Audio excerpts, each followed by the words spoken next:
Hello everyone, it's Denise. In this video I want to talk about a philosopher and theologian who lived more than 1600 years ago and yet somehow feels emotionally contemporary in a way that can be slightly unsettling. Saint Augustine, and specifically today I want to talk about his Confessions. There are certain writers who remain firmly enclosed within their own century. You read them with admiration, perhaps even fascination, but there is always a pane of historical glass between you and them. Their concerns feel slightly distant and their world is no longer ours. Augustine is different. When you read Augustine, you encounter someone who feels surprisingly awake. He writes with such psychological intensity and such inward scrutiny that occasionally one almost forgets that he belongs to late antiquity at all. He sounds less like a remote church father and more like somebody sitting awake beneath a weak lamp at 2 o'clock in the morning, trying to understand why his own mind behaves the way it does. This is exactly why Augustine still matters, because in many ways Augustine helped invent the modern idea of the inner self. The idea that somewhere beneath our public behaviour we have an interior life filled with contradiction, desire, shame, longing, confusion, private thoughts and hidden motives that even we ourselves do not fully understand. Of course, that way of thinking now feels completely normal to us.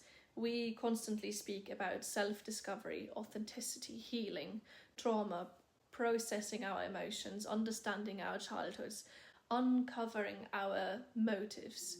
Modern life is saturated with introspection. Entire industries now revolve around convincing us to look inward. But this habit of turning toward the self with almost forensic intensity did not emerge out of nowhere. Augustine stands very near the beginning of that tradition. So in this video I want to explore 4 things. First, why Augustine feels so modern. Second, how in his writing confession becomes a kind of psychological self-examination. Third, how memory shapes identity in his Confessions. And finally, how Augustine helped construct what we now think of as the modern self. So let's begin. There is a curious experience many people have when they first read Augustine's Confessions. They expect theology, and of course theology is certainly there, but what often surprises readers is how psychologically intimate the text feels. Augustine does not simply tell us what happened in his life. He analyzes himself, he interrogates his motives, he revisits his memories obsessively, and he examines his desires with almost uncomfortable honesty. Again and again, he doesn't just ask, "What did I do?" but "Why did I want to do it?" That distinction is incredibly important. Most ancient literature concerns itself primarily with the external world: wars, heroes and empires, public duty and political life, or the visible ordering of society. Augustine turns inward. For him, the true drama unfolds within your own consciousness. And nowhere is this more obvious than in one of the strangest and most famous moments in the Confessions, the pear theft. Now, the story itself is almost absurdly trivial. As a teenager, Augustine and some friends steal pears from a neighbour's tree. They do not particularly want the pears, and most of them are discarded afterward. And yet Augustine spends an extraordinary amount of time analysing this incident. Why? Because what troubles him is not the theft itself. What troubles him is the motive. Why commit wrongdoing without material gain? Why take pleasure in transgression itself? Why desire something that one does not even enjoy? And suddenly, what might have been a trivial anecdote about adolescence becomes something far more psychologically interesting. Augustine begins investigating the hidden architecture beneath his own behaviour. The pairs are no longer really about pairs. They become evidence, clues, or a small window into the divided nature of the human will. This is precisely where Augustine begins to sound astonishingly modern. Contemporary psychology also assumes that human beings are layered creatures, that people are driven by motives they do not fully understand, that desire can contradict conscious intention, and that human beings sabotage themselves, or that our behaviour frequently conceals deeper emotional structures. Augustine obviously does not possess Freud's vocabulary, but he already senses something unstable within human interiority. The self is not unified. It pulls against itself. One part of us desires order, while another longs for ruin. Again and again, throughout the Confessions, Augustine returns to this experience of inner contradiction. He desires chastity while simultaneously resisting it. He longs for spiritual transformation while fearing what transformation might require of him. His famous prayer captures this perfectly. Grant me chastity and continence, but not yet. There's something so painfully recognizable in that line. It captures the universal human experience of wanting two incompatible things at once. And Augustine writes about this with remarkable emotional honesty. He doesn't present himself as spiritually triumphant. He presents himself as divided, confused, and restless. At times he almost is exhausted by the contradictory impulses moving within himself. This is one reason modern readers often feel such strange intimacy with Augustine. He writes like somebody who does not entirely trust himself. Somebody who is aware that the human mind contains hidden rooms that one may spend an entire lifetime trying to understand. The reason Augustine feels more emotionally contemporary than many modern writers is that modern culture is profoundly confessional. We live in an age of memoirs, therapy language, emotional disclosure, self-analysis, personal essays, and public vulnerability. People constantly narrate themselves. They explain their childhoods, their traumas, their identities, their emotional patterns. In many ways, Augustine helped establish the foundations for this inward mode of thought long before modern psychology existed. But there is an important difference. Modern self-disclosure often functions as performance or a kind of identity curation. Augustine's introspection is decidedly different. He searches and he's restless. He's not trying to construct an appealing self-image. He is trying to uncover whether a coherent self exists beneath all the contradictions within himself. That question lingers over modern life. Who am I beneath habit, performance, memory, and desire? Why am I divided against myself? Why do human beings remain such mysteries even to themselves? In Confessions, Augustine did not simply confess sins. He helped invent the idea that the self could become an object of endless interior examination. One of Augustine's most radical innovations cannot really be found in what he confesses, but in the extraordinary intensity with which he examines the motives beneath his behaviour. Previously, I mentioned that earlier moral writing, both pagan and Christian, often focused primarily upon outward conduct. What had one done? What laws had one broken? What duties had one neglected? For Augustine, morality is not simply external behaviour.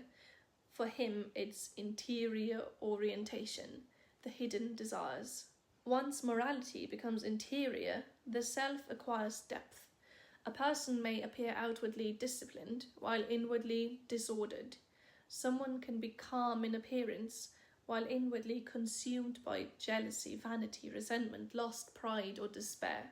The visible self is no longer the whole self, and beneath our behaviour, something far more complicated exists in us. Augustine therefore begins treating sin psychologically rather than behaviourally. The inward life becomes morally significant. Thoughts matter, intentions matter, and desires matter. Even our contradictory impulses matter. Again and again, Augustine discovers opposing desires coexisting within himself, and eventually he arrives at one of the most modern lines in the Confessions: I became a problem to myself. That sentence feels so contemporary in its psychological self-awareness.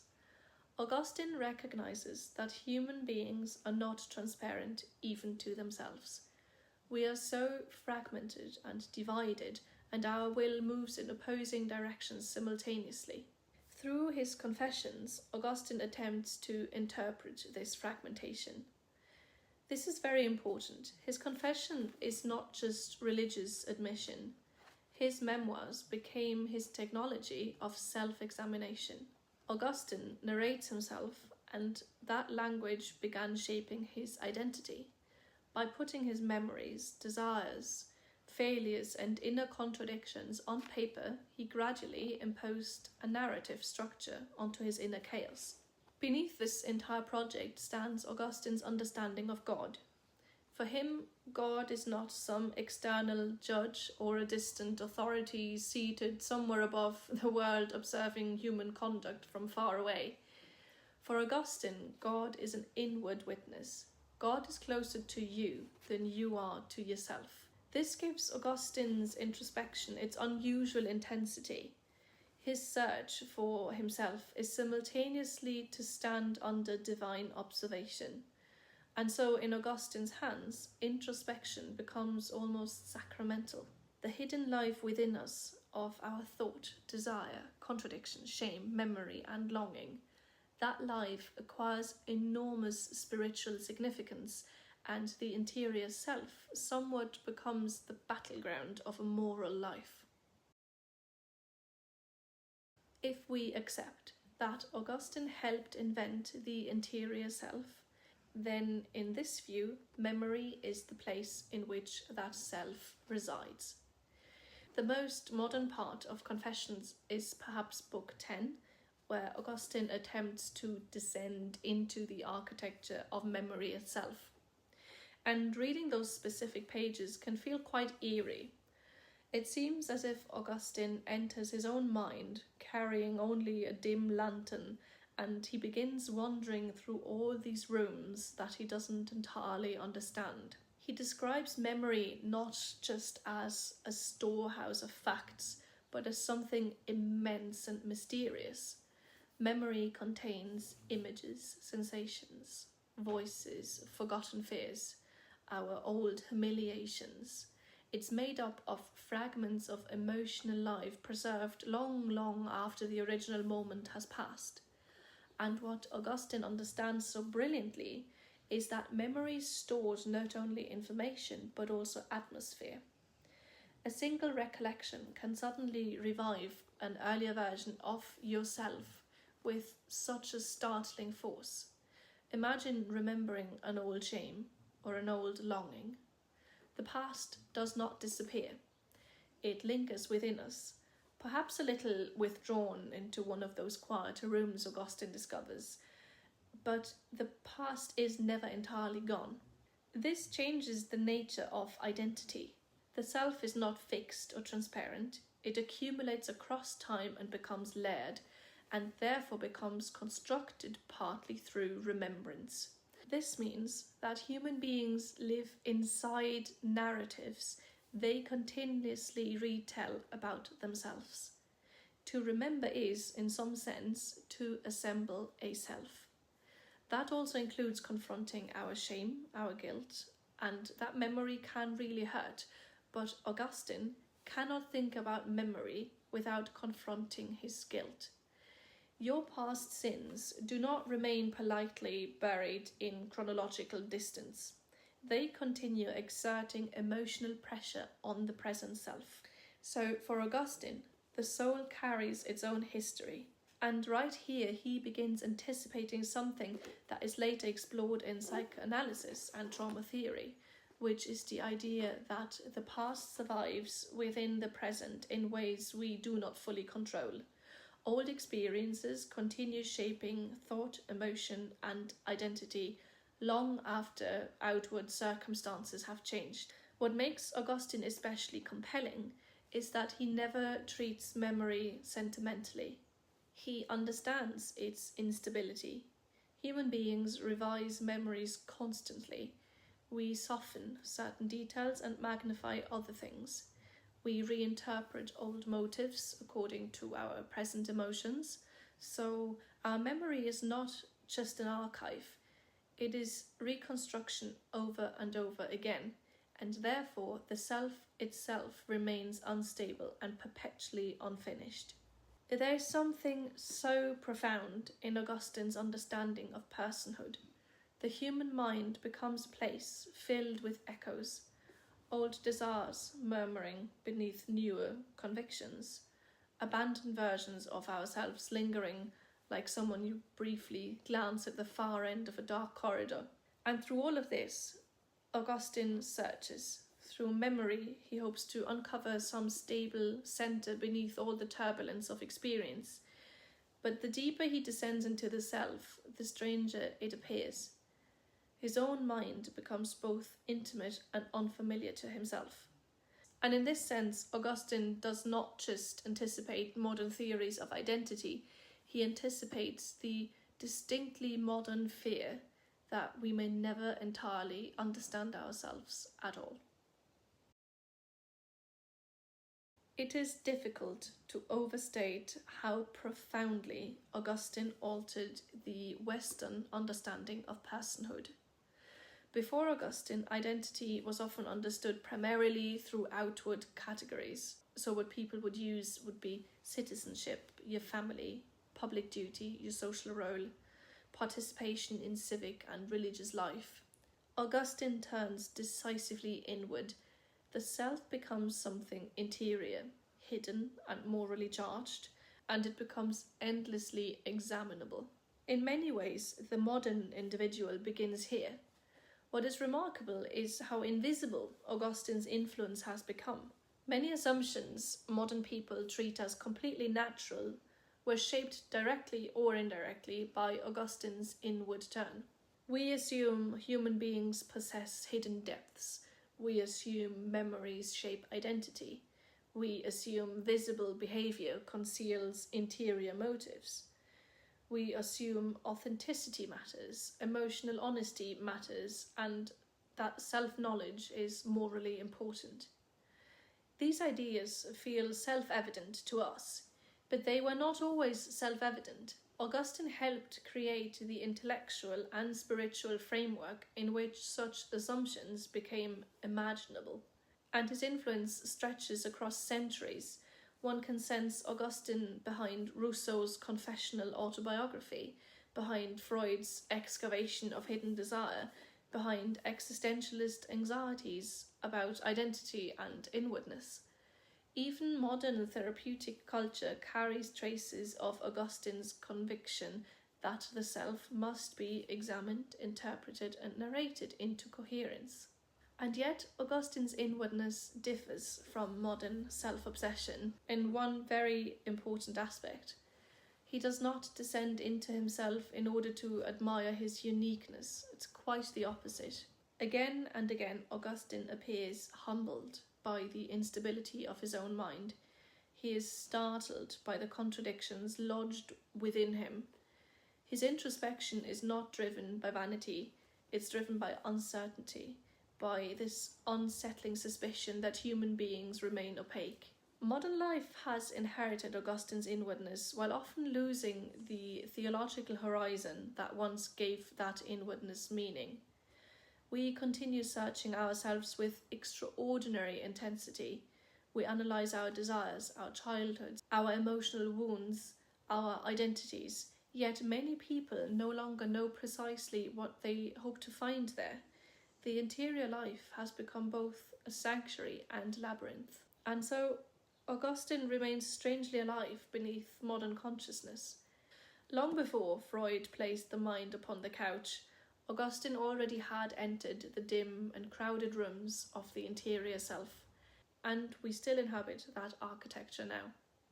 Thank you very much for listening, and if you enjoyed this lecture, feel free to subscribe, leave a comment, or share your own thoughts about Augustine, memory, confession, or the strange modern experience of having an inner life at all.